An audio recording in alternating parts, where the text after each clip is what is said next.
오늘은 그리스도에게 연합이 된 지체인 우리에게 그리스도께서 은사를 베풀어 주셨다는 점을 생각하겠습니다. 은사에 대해서 생각하겠습니다. 은사는 우리나라 교회에서 좀 말도 많고 또 비판도 많고 주장도 많고 그런데요. 이런 점을 오늘부터 몇 시간 좀 생각할 텐데, 오늘은 은사 중에 공적으로 주어진 은사, 직분에 대해서 생각하겠습니다. 직분도 은사인데요. 지체들에게 다 은사를 주셨는데, 그리스도의 몸이니까 우리 신체의 모든 수족들이 다 역할이 있듯이 은사는 역할입니다. 그리스도의 몸에 참여한 모든 지체들에게 성령께서 혹은 그리스도께서 역할을 주셨는데 그것이 은사입니다. 그 중에 공적으로 주어진 은사인 직분에 대해서 오늘 생각하겠습니다. 앞에서 읽은 에베소서 4장 6절까지, 1절에서 6절까지는 교회의 하나됨에 관하여 말을 하고, 그리고 7절, 8절은 이 교회의 분자들에게 선물을 주셨다고 이야기를 합니다. 선물은 은사를 말합니다. 그리고 쭉 내려가서 11절에 가면 직분자를 말합니다. 사도, 선지자, 복음 전하는 자, 목사와 교사를 주셨다고 합니다. 그리스도께서 교회에 이런 직분자들을 선물로 주셨다고 합니다. 여기 사도, 선지자, 복음 전하는 자, 목사와 교사는 다 그리스도를 대언하는 역할을 맡은 자이죠. 주님의 말씀을 대언하는 역할을 맡은 직분자입니다. 그런데 사도, 선지자, 복음 전하는 자는 초기 시대에 교회가 막 교회가 서기 전후 그 초기 시대에 비상적으로 쓰여진 직분자입니다.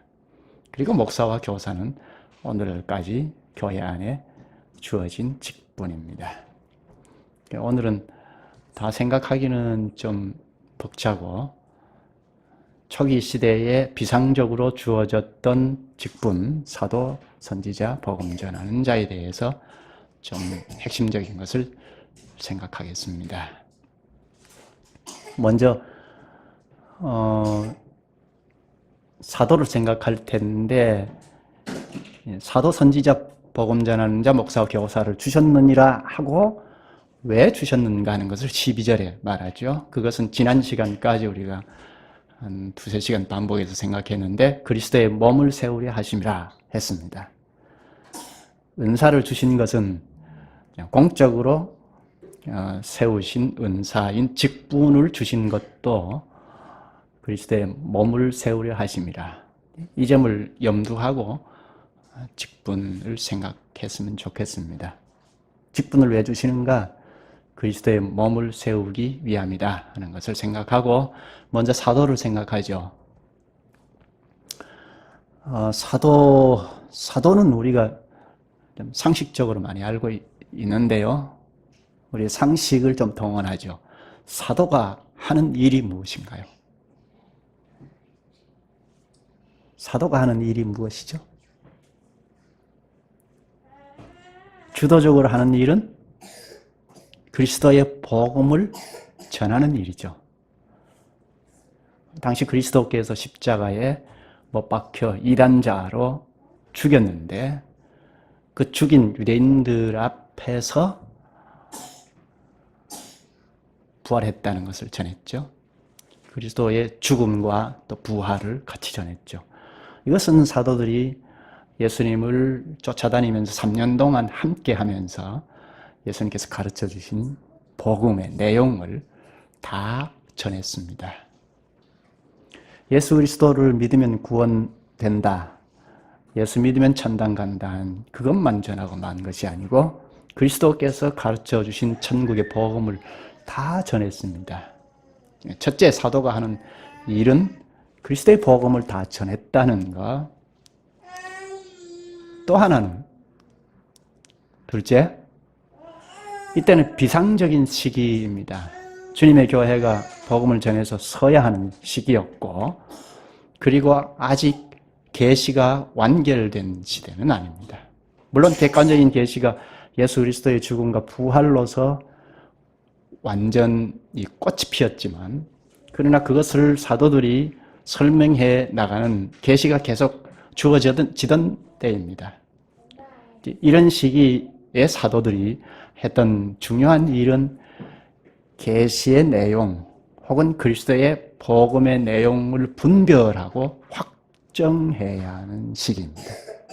사도들이 해야 했던 두 번째 중요한 것은 그리스도의 복음을 분별하고 확정하는 일입니다.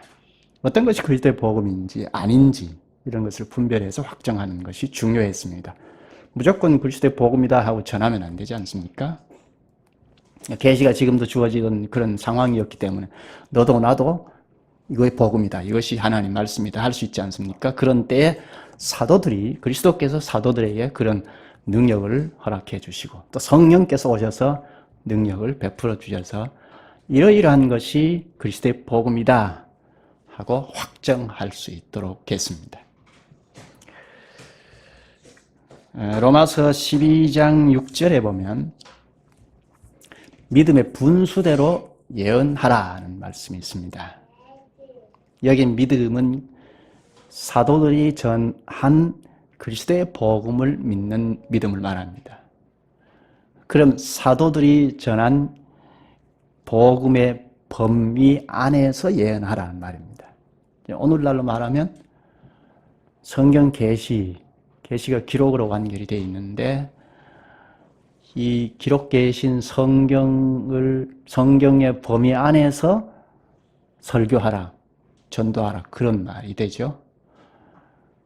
성경 계시의 범위를 넘어서서 말하면 안 된다는 겁니다. 당시에는 사도들이 전한 그리스도의 복음의 범위 안에서 예언하라 하는 겁니다. 예언도 하나님 말씀을 전하는 것인데 오늘날 설교와 같은 것입니다. 뒤에 좀 보겠습니다. 이처럼 사도들이 그리스도의 복음이 어떤 것인지를 명확하게 분별하고 확정할 수 있었습니다. 또 셋째, 사도가 한 일 중에 중요한 것은 복음을 전했으니까 복음을 받아들이는 자들을 그리스도와 연합한 교회를 이루었다는 겁니다. 사도들이 한 중요한 일은 그리스도의 복음을 전해서 교회를 세운 일입니다.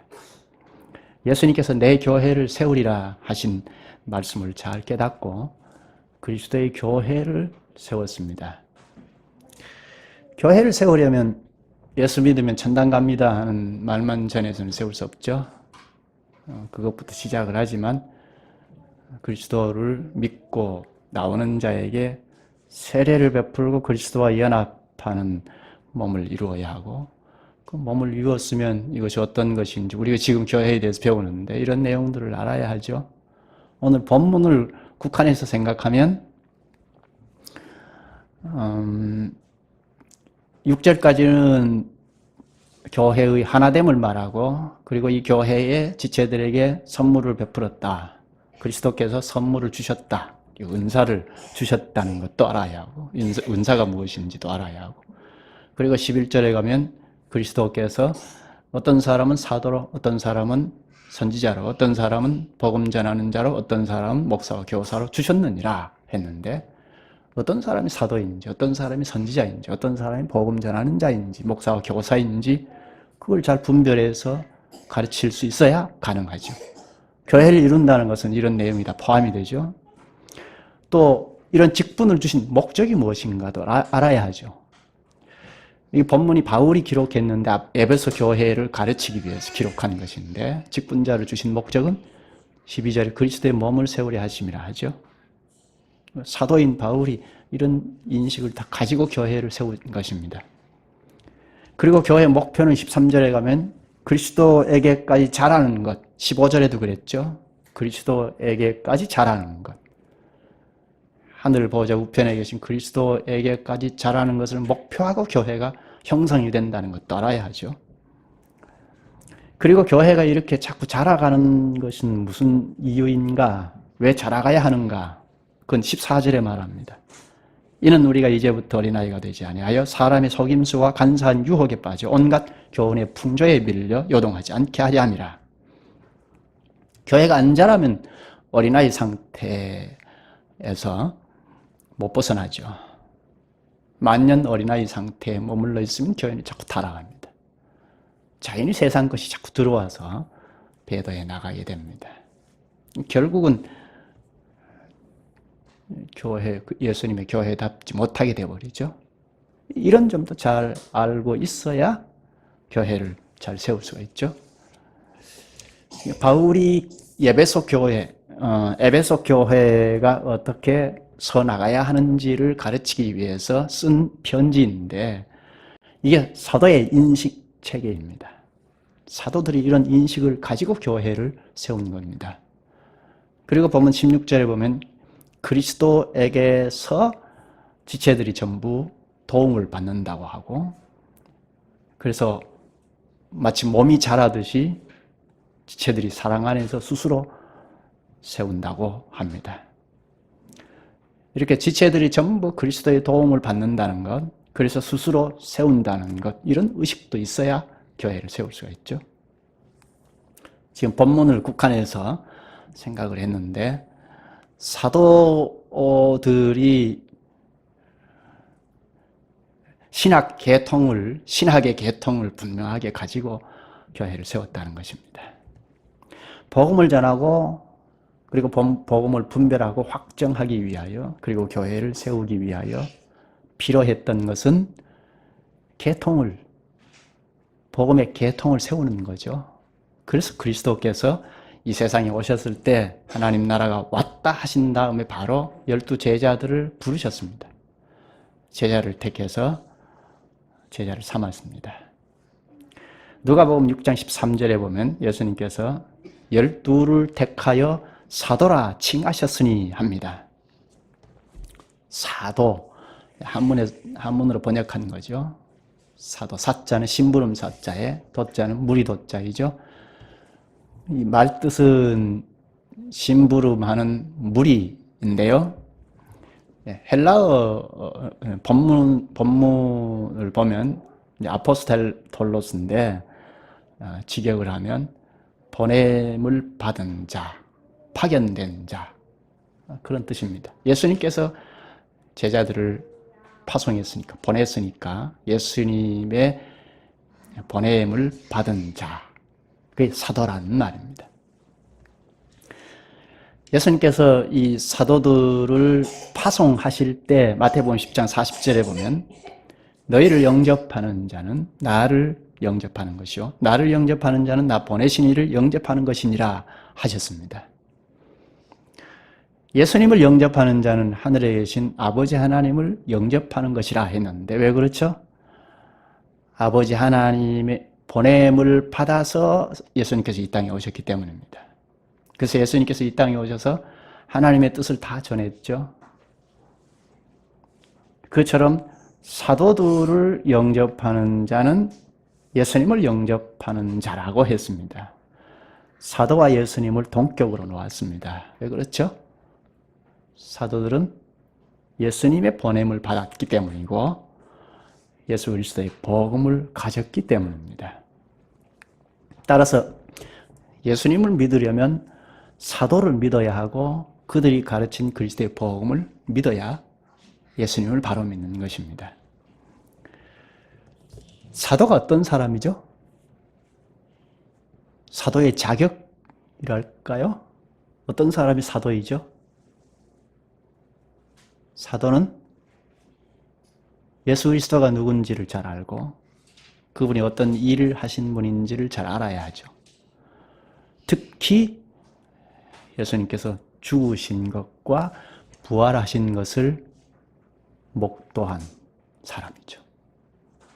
사도는 예수 그리스도의 죽음과 부활을 실제로 목격한 사람입니다. 예수님께서 이 사도들을 처음 제자로 삼아서 천국의 내용들을 다 가르치셨습니다. 특히 자신이 어떤 분이고 어떤 일을 하신 건지 제자들에게 다 가르치셨습니다. 3년 동안 데리고 다니시면서 동행하면서 일일이 다 가르치셨습니다. 신학을, 정통 신학을 했다고 할 수 있죠. 예수님으로부터, 하나님으로부터 직접 배웠으니까 정통 신학을 하는 거죠. 철저한 신학 교육을 예수님께서 제자들에게 시킨 것입니다. 본래 이 제자들은 유대인이지 않습니까? 유대인들이라면 뭐 미루어 짐작해도 구약의 성경을 친숙하게 알고 있다고 할 수 있죠. 구약 성경을 친숙하게 알고 있습니다. 유대인들은 태어나서 한 만 5세쯤 되면 모세오경을 외우는데 레위기를 맨 먼저 외웁니다. 구약의 예배 방식이죠. 예배의 내용인데 레위기부터 외웁니다. 그렇게 해서 자라났다면 구약 성경에는 아주 친숙하다고 할 수 있죠. 그런데 예수 그리스도께서 오셔서 그리스도에게 다 귀결되는, 구약이 다 그리스도에게 성취되는 사실을 직접 보고 배우기도 하고, 특히 예수님께서 십자가에 죽으신 사실, 그리고 부활하신 사실을 보면서 몸소 체험적으로 배웠습니다. 그리고 성령께서 오셔서 확연하게 깨닫게 된 것입니다. 또 예수님께서 승천하시기 직전에, 하늘에 오르시기 직전에 사도들에게 할 일을 주셨습니다. 그것이 마태복음 28장이죠. 19절 20절을 보면 너희는 가서 모든 족속으로 제자를 삼아 아버지와 아들과 성령의 이름 안으로 세례를 주고 내가 너희에게 분부한 모든 것을 가르쳐 지키게 하라 하셨습니다. 여기 제자들이 사도로 이제 파송을 받아서 나갈 때 어디에서 일을 해야 할지를 알도록 하셨습니다. 모든 족속으로 나가서 복음을 전해서 제자를 삼아라 세례를 주라 했죠. 사도들이 나가서 일할 영역은 모든 족속입니다. 온 세상입니다. 오늘 목사와 다르죠. 목사는 한 교회에 매여서 복음을 전하는데 사도들은 어느 교회에 매이지 않습니다. 온 세상에 나가서 복음을 전했습니다.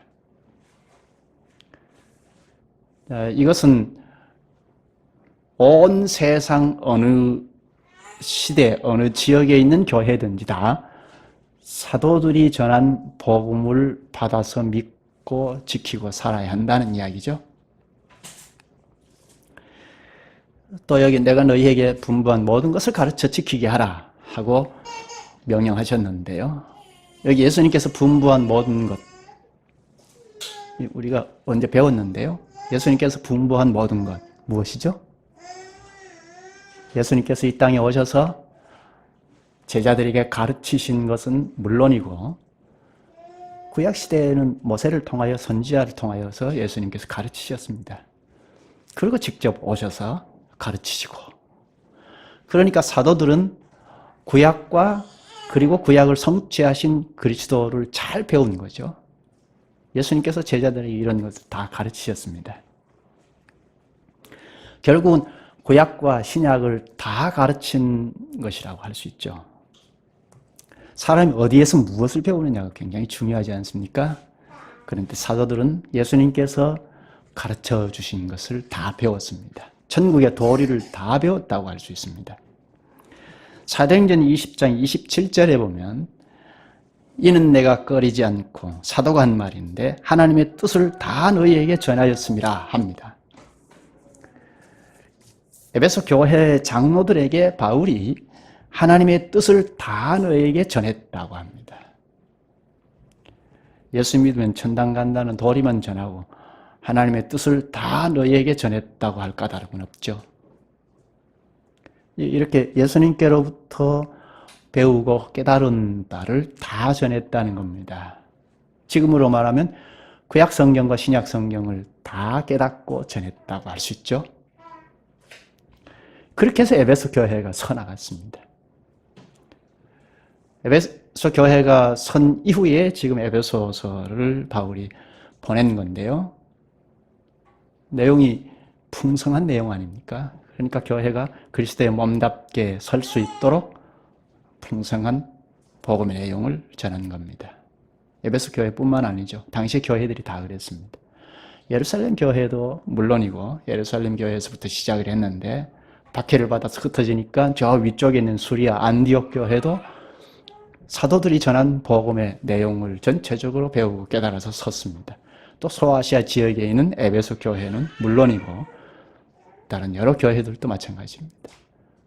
로마 지역에 있는 교회도 마찬가지입니다. 물론 로마 교회는 사도들이 직접 가서 복음을 전했다는 것은 확인할 수가 없는데요. 그러나 사도들이 전한 복음의 영향을 받은 자들이 복음을 전해서 교회가 서게 된 것입니다. 가정에서부터 교회가 여기저기에 서게 되었습니다. 초기 이 당시에는 다 사도들이 주님으로부터 가르침을 받은 복음 내용을 다 전했다고 할 수 있습니다. 이런 점을 생각하면 어느 시대의 어느 교회든지 예수님의 교회라고 자처한다면 사도들이 가르친 복음을 다 믿고 다 따라야 합니다.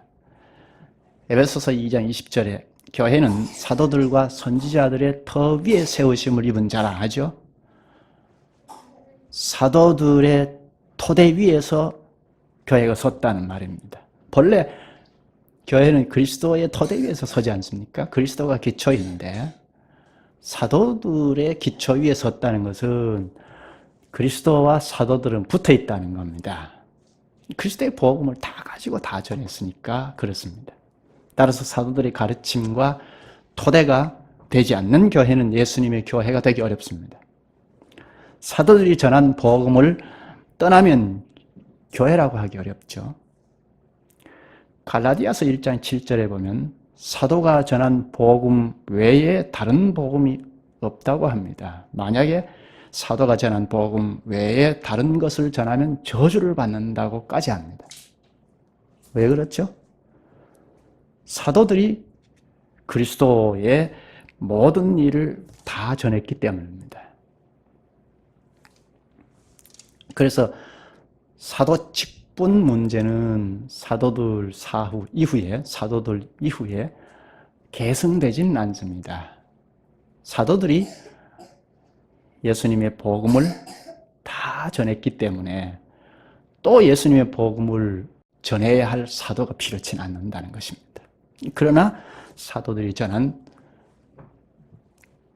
복음의 내용은 어떤 교회든지 다 믿어야 합니다. 사도적 교회라야 예수님의 교회입니다. 사도적 교회. 이것은 이미 초기 325년에 범교회가 고백한 신앙 고백에 확정이 되어 있습니다. 니케아 신경인데 거기 보면 우리는 하나의 거룩한 보편의 사도적 교회를 믿습니다 하고 고백했습니다. 당시에 범교회가 다 고백하는 것입니다. 여기 하나의 거룩한 보편의 교회 그리고 사도적 교회를 믿는다 했습니다. 이때가 고대 교부 시대입니다. 그러니까 사도 시대의 이후의 교회도 사도적 교회를 고백했던 겁니다. 그들의 고백의 도움으로 오늘날 우리도 사도적 교회로 명맥을 이어왔다고 할 수 있죠. 교회는 사도적이어야 합니다. 사도성이 없는 교회는 예수님의 교회라고 할 수 없습니다. 어느 교회든지 예수님의 교회라고 자처한다면 사도들이 가르친 가르침과 신앙의 노선 위에 서야 합니다. 사도들의 가르침과 신앙의 노선 위에 서는 방법은 예수 그리스도 안에서 계시의 내용인 구약과 신약을 잘 배우면 됩니다. 말씀과 성령으로 교회를 세우시는 그리스도의 명령을 따르면 사도성이 확보됩니다. 사도성이 굉장히 중요하죠. 본문 11절에 사도 다음에 선지자를 말하죠. 여기 선지자는 구약의 선지자가 아니고 신약 시대에 초기 교회가 막 서야 했던 비상적인 시기의 선지자를 말합니다. 사도행전 13장 1절에 보면, 앞에 우리가 성경 낭독을 할 때 보았죠. 거기 보면 바나바와 바울, 우리가 얼른 눈에 들어오는 사람이 바울과 바나바인데 이들이 선지자라고 하죠. 바울은 우리가 잘 알듯이 사도인데 그러나 선지자라고 합니다. 이를 보면 선지자 그룹이 따로 있었던 것이 아닌 것 같습니다. 혹은 또 따로 선지자가 있었던 것 같기도 합니다. 명확하지는 않습니다. 선지자가 하는 일은 예언이죠. 구약에도 마찬가지로 선지자가 하는 일은 예언입니다. 예언이 무엇이죠? 세상 사람들이 예언이라고 하면 앞에 일을 미리 알려주는 것이라고 하죠. 그것이라기보다 성경의 예언은 하나님의 말씀을 말합니다. 그러면 선지자 하면 예언자로 고쳐서 말해야 되는데, 예언자 하면 성경의 예언자는 하나님의 말씀을 전하는 자를 말합니다. 사도시대의 선지자도 역시 하나님의 말씀을 전하는 자였습니다. 하나님의 말씀을 주도적으로 전하는 자들은 사도이죠. 그런데 이 사도들과 같이 협력해서 하나님의 말씀을 전했습니다. 무엇하려고요? 그리스도의 몸을 잘 세우기 위해서입니다. 당신은 계시가 주어지던 때라고 앞에서 말을 했는데요. 그러니까 어떤 것이 계시이고 그리스도의 복음인지 분별을 해야 하고 확정해야 합니다. 너도 나도 이게 복음이다, 계시다 할 수 있잖아요. 그럴 때 분별하고 확정하는 일은 사도들이 했습니다. 그런 능력이 있었고 분별력이 있었기 때문입니다. 사도들이 주도적으로 계시를 분별하고 그리스도의 복음을 분별해서 확정하는 일을 했는데 그 일을 선지자들도 동심 협력해서 했던 것입니다. 그 다음 본문의 11절에 보면 복음 전하는 자를 말하죠. 전도자를 말합니다. 전도자인데 오늘 우리가 말하고 있는 전도자하고는 다릅니다. 사도행전 21장 8절에 보면 7 집사 중 하나인 전도자 빌립이라고 합니다. 빌립이 누구죠? 초기 교회, 예루살렘 교회가 막 힘차게 서나갈 때 문제가 일어나서 구제를 전담할 7 집사를 세웠죠. 그 중에 하나가 빌립입니다. 집사는 주로 구제를 담당하면서 재정 출납을 관여합니다. 그런데 여기 빌립이 전도자라고 한 것은 복음을 전하는 일도 했다는 거죠. 실제로 빌립은 에디오피아 내시에게 복음을 전했습니다. 사도행전 8장에 나오는데요. 그리고 그 이후에 사마리아에서 가이사랴까지 두루 다니면서 복음을 전했습니다. 지중해 연안을 두루 다니면서 복음을 전했습니다. 빌립도 전도자라고 하고 집사인데 전도자라고 했는데 또 디모데도 전도자라고 합니다. 디모데후서 4장 5절에 보면 바울이 디모데에게 전도자의 일을 하라고 부탁합니다. 이때 디모데는 에베소 교회를 세우는데 주력했던 사람이거든요. 오늘날로 말하면 목회자입니다. 그런데 전도하는 일에 힘써라 하고 부탁하는데 이 말은 에베소 교회를 세우는 일에 주력하라, 목회를 잘하라 그런 뜻이죠. 이렇게 보면 전도자는 복음을 전하는데 복음을 전하여 교회를 세우는 사람이라고 할 수 있죠. 빌립이나 디모데는 전도자라고 했으니까 사도들과 함께 혹은 홀로 복음을 전해서 교회를 세운 사람들이죠. 그렇게 보면 오늘 전도자하고 다르죠. 그리스도의 복음을 전하여 교회를 세운다는 것은 목사가 하는 일이죠. 그러니까 빌립이나 디모데가 목사라 할 수 있죠. 전도자라고 하기도 하고 집사라고 하기도 하지만 오늘날로 말하면 목사라 할 수 있습니다. 성경에 보면 사도가 가는 곳마다 그리스도의 복음이 전파되고 교회가 섰습니다. 복음이 전파되는 곳에는 다 교회가 섰습니다. 교회가 선 다음에는 바로 장로들을 세웁니다. 이 장로들을 세울 때 디모데 같은 전도자를 보내어서 세우기도 합니다. 그러면 복음 전하는 자도 결국은 교회를 세우는 일에 비상적으로 쓰였던 은사임에 틀림없습니다.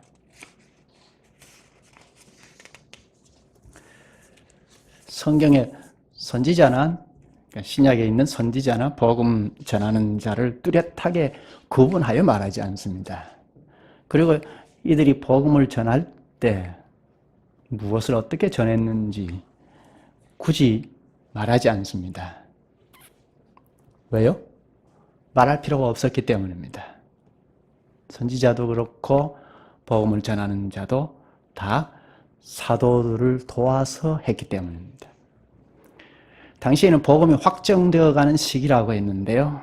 그 일을 봉사한 자들이 사도들이 주도적으로 했고 거기에 선지자들 그리고 복음 전하는 자들도 협력했습니다. 그러니까 이 복음 전하는 자, 선지자의 활동을 따로 기록할 까닭이 없죠. 그런 필요가 없죠. 그들의 활동과 또 전하는 복음의 내용은 다 사도들에게 포함되기 때문입니다. 그렇게 보면 초기 당시에 12사도만 주도적으로 활동해서 복음을 전하고 교회가 섰다. 그렇게 말할 수 없죠. 사도가 사도다웠던 것, 그리고 복음을 증거하고 그리스도의 교회답게 세워졌던 것은 바로 이런 선지자들과 복음 전하는 자들이 동심 협력했기 때문입니다.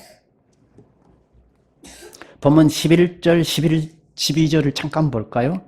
11절에 보면 그리스도가 사도로 선지자로 복음 전하는 자로 목사와 교사로 삼으셨다 하고 12절에 이는 성도를 온전하게 하여 봉사의 일을 하게 하며 그리스도의 몸을 세우려 하심이라. 초기 당시에 그리스도의 몸을 세울 때 선지자들이 사도들과 협력했습니다. 복음 전하는 자들이 사도들과 협력했습니다. 여기 11절, 12절의 말씀이 아주 잘 어울리죠? 특히 이것이 복음이다 하고 분별하고 확정할 때 선지자들, 복음 전하는 자들이 사도들과 동심 협력했습니다. 복음을 확정할 때 단번에 확정할 수 없습니다. 그만큼 어렵죠. 요즘은 성경 기록이 다 되어 있으니까 성경 해명을 잘하면 어떤 것이 복음이고 어떤 것이 틀린 것인지 잘 알 수 있죠. 성경이 있다 해도 그리고 성경을 해명하는 이 시대에도 성경을 잘못 해석해놓고 이것이 복음이다 하는 경우가 있지 않습니까? 그런데 하물며 초기 당시에 복음 계시가 주어진 당시이니까 어떤 것이 복음인지 아닌지 분별해서 확정하는 것은 쉽지 않은 일이죠. 그리고 단번에 분별해서 확정하기도 쉽지 않는 일이죠. 처음에 예루살렘 교회가 설 때 순식간에 섰죠. 사도들이 그리스도의 죽음과 부활을 전하니까 많은 사람들이 순식간에 회개하고 세례를 받고 교회가 형성이 되었습니다. 아마 사도들이 이렇게 순식간에 교회가 형성될 줄은 생각도 못했을 겁니다. 그런데 그리스도의 죽음과 부활을 전하니까 사도들이 사도행전 2장부터 잘 보면 사도들이 다른 무엇 프로그램을 도입했던 거 없죠? 그리스도의 죽음, 부활을 전했습니다. 그런데 순식간에 많은 사람들이 회개하고 나와서 세례를 받고 교회가 형성이 되었습니다. 깜짝 놀랄 일이죠. 이때 사도들이 과연 예수님께서 일하신다 하는 것을 실제적으로 깨달았을 것입니다. 사도들이 그저 설교했지 않습니까? 지금 하는 설교처럼 설교했습니다. 그런데 3,000명, 5,000명이 굴복하고 교회 형성이 되었습니다. 하나님의 말씀과 성령으로 교회가 세워진다는 것을 실제적으로 깨달았습니다. 예수님께서 내 교회를 세우리라 하시고 그리고 하늘이 오르시기 전에 세례를 베풀어라 하셨는데 그 말씀이 이것이구나 하고 실제적으로 깨달았습니다. 사도들은 한 번도 경험하지 못했지 않습니까? 예수님께로부터 가르침을 받았기는 했지만 어떻게 세례를 베풀어야 하고 세례를 베풀면 어떻게 교회가 형성되는지 전혀 경험이 없습니다. 그런데 복음을 전했고 회개가 일어났고 세례를 베푸니까 교회가 형성이 되었습니다. 그리스도의 몸이다 할 만큼 되었지 않습니까? 사도행전 2장부터 보면 깜짝 놀랐죠. 그래서 예수님께서 가르친 말씀이 이것이구나 하고 체득하게 되었습니다. 그래서 계시를 더 잘 수용하고 복음을 쉽게 확정할 수 있었습니다. 이것이 복음이다 하고 확정할 수 있었습니다. 그래서 오늘날 교회도 예수님의 교회라면 그리스도의 복음을 전하지 않습니까? 죽음, 부활, 핵심으로 놓고 구약도 전하고 신약도 전하고 복음을 전하는데 이 복음을 받고 회개하고 예수 그리스도를 믿겠다고 오는 자들에게 그리스도와 연합의 세례를 베풀지 않습니까? 사도들이 했던 것과 똑같이 합니다. 그렇게 해서 교회가 형성이 되지 않습니까? 초기 시대의 사도들도 한 번도 경험해 보지 못한 것을 경험하고 나니까 과연 이것이 복음이구나 하고 확정할 수 있었던 것입니다. 이렇게 복음을 확정하는 일에 사도들이 주도적으로 했고 거기에 선지자들과 복음 전하는 자들이 함께 동심 협력했습니다. 이것이 매우 중요합니다. 초기 당시는 선지자의 활동 그리고 전도자들의 활동이 사도와 어우러져서 그리스도의 몸을 세웠던 겁니다. 오늘날에도 마찬가지죠. 오늘날에는 사도, 선지자, 복음 전하는 자들은 없지만 그 역할을 하는 자인 목사와 교사를 세우셔서 그리스도의 몸을 세우시는데 여기에도 지체들이 다 동심 협력할 때 그리스도의 몸답게 서갈 수가 있습니다. 교회가 잘 서려면 동심 협력하는 것이 참 중요합니다. 오늘에는 사도, 선지자, 복음 전하는 자는 없고 그 역할을 목사와 교사들이 했다는 점, 이 목사를 다른 말로 하면 장로인데요. 장로들이라고 해서 오늘날 목사와 장로로 나뉘어졌고 그리고 집사 직분도 있습니다. 이 세 직분에 대해서 공적으로 임명해서 서는 은사인데 이 점을 다음 시간에 좀 생각을 하겠습니다. 그리고 모든 지체들에게도 은사가 주어졌다는 것도 같이 좀 생각하겠습니다. 다음에 오실 때는 오늘 본문 에베소서 4장을 좀 읽어보시고 오시고 그리고 로마서 12장 지난번에 우리가 생각하는 건데요.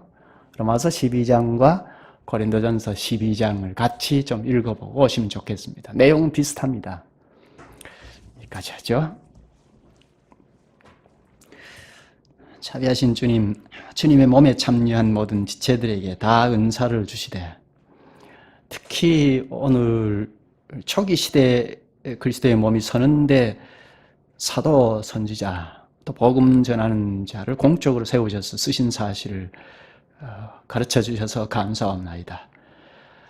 저희 스스로는 무엇을 할 수 없는 존재이나 이렇게 주님께서 성령으로 깨우쳐 주셔서 인식을 바꾸어 주심으로 저희 머리가 되시는 그리스도의 명령을 따라 움직이는 것이 참 복인 줄 아옵나이다. 저희도 이곳에서 사도적 교회로 서기 위하여 사도들의 가르침과 신앙을 잘 이어받는 것이 중요하고 그러기 위하여 그리스도의 명령을 잘 받아서 따르기를 원하옵나이다. 이로써 저희를 구원하신 목적이 다 이루어지게 주님이 하실 것을 저희가 믿고 주님을 따를 수 있게 하여 주시옵소서. 예수님의 이름으로 기도하옵나이다. 아멘.